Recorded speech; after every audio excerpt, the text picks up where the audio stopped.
Some of you may not have been aware that I have a typewriter collection. And as you can probably tell, I've got a lot of them. See, all the ones have cases. Most of them have got about, I think, 7 out of 9 have cases. That one doesn't have a case, the one at the very end.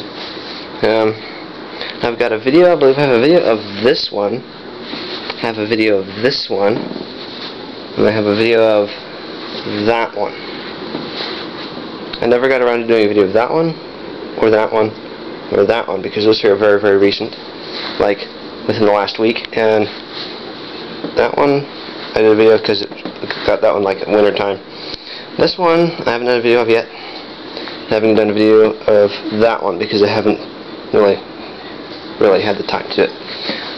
There should be a 1949 ROYAL KMM right here, but there isn't because, well, it's in the closet and it's up on the top shelf, and it weighs about 30 pounds, so it's kind of difficult to take down off the shelf.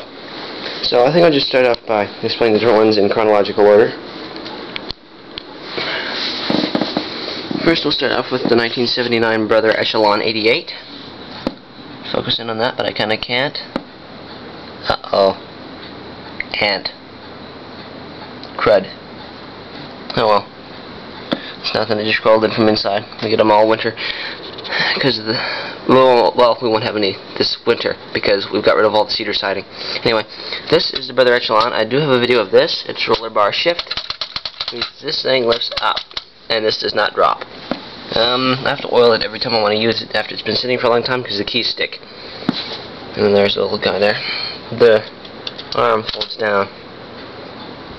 What the hell? Should have said HE double toothpicks or HE double hockey sticks, but that's okay. Okay, this is for the tab.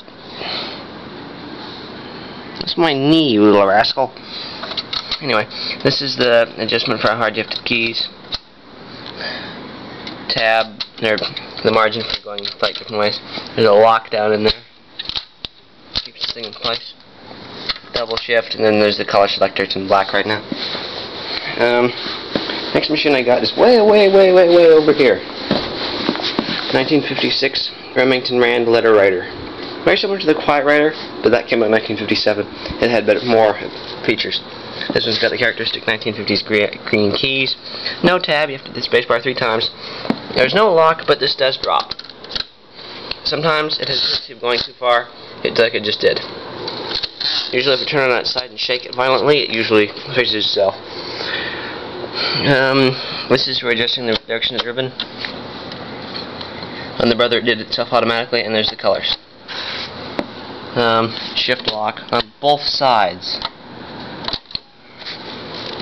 And that was $10. I got that in the winter time. That case was actually frozen. It had a layer of water and ice inside the bottom. It works fine. It doesn't warp itself. It's all perfect. And then we come over way down here. Then we come to the 1949 Underwood Leader. This one's a made in Canada model. Roller shift. The other one was the Brother was no.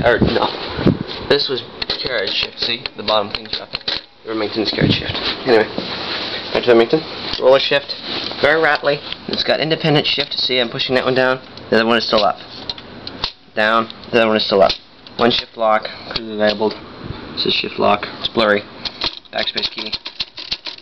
You can see there's a lot of play in this. There's various settings for like how far the paper goes. Sometimes the ribbon doesn't quite stick. There's a little slide on the back. There's a very oddly mint sticker on the side. Underwood Limited, Toronto, Canada.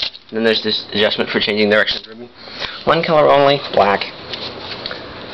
We call this one. Oh, this one looks like it was built in a metal shortage. Very plain. See, it's not shut really nice. The ant's still there. Moving down the line. I'm on my knees right now. 1980 Olympia Report Deluxe. Yeah, first electric typewriter I ever got, besides the 1970s Brother student writer, which is not really in existence anymore. The empty hull is downstairs. It's got the ribbon, obviously ribbon. The direction is here. semi-automatic. It's got the type bar shift, or not type bar thing.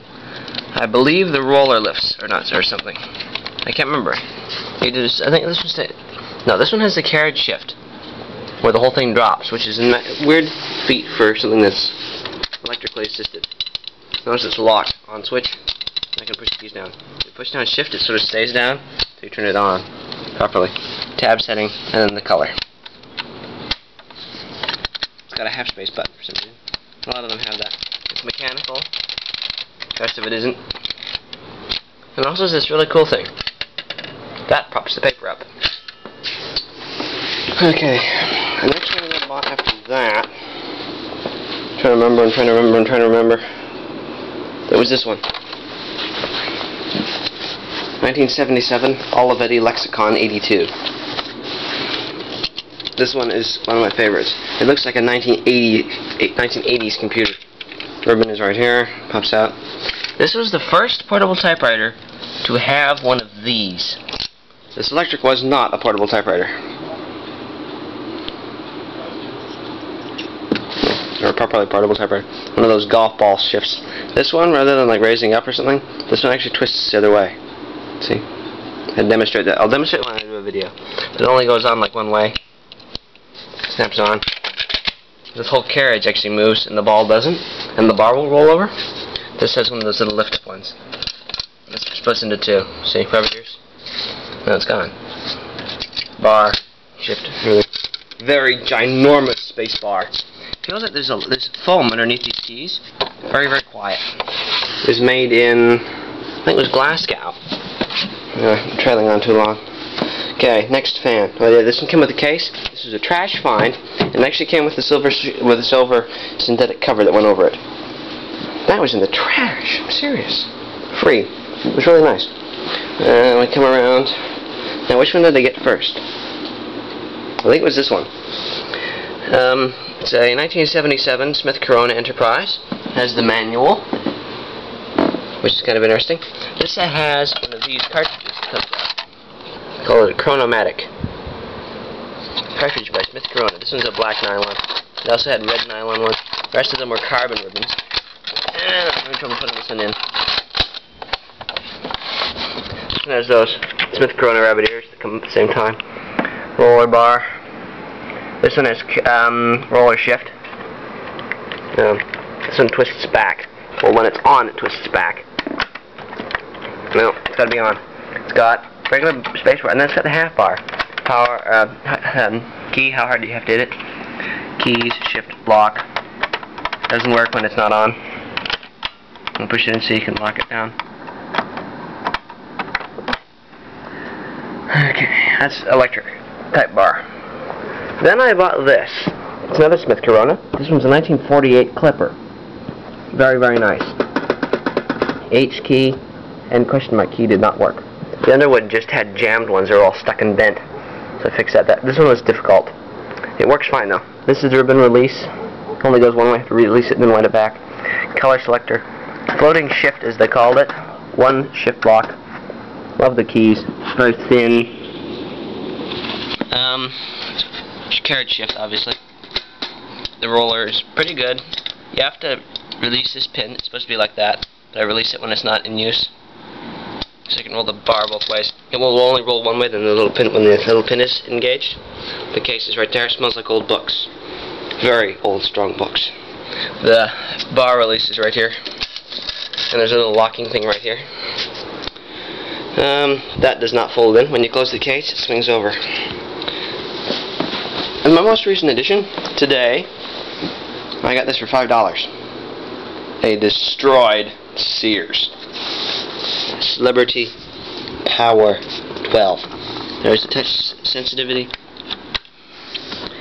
On and off, color selection. Now, when you compare it to that one, what's wrong?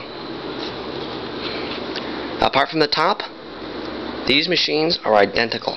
The mechanism is the same. These rollers, if you look, with the Smith Corona rabbit ears, matches that one. They are completely identical. The only difference is that one has a sealed top, this one doesn't, and this one uses a proper ribbon that goes through here. That should have been provided to go around that spindle, because it didn't come with that reel. This one has the chrono pack. This machine did not work when I got it. I had to hot wire it to this grounded cable. It's one of my universal ACs, and this one's roller shaped like the other one. I'm running out of time, but this one I picked up for $5. Came with a case. It matches that one. That was my first clue that this was a Smith Corona. And then the rabbit ears, and then I realized, hey, this is identical. Keys even sound the same. Anyway, that's that.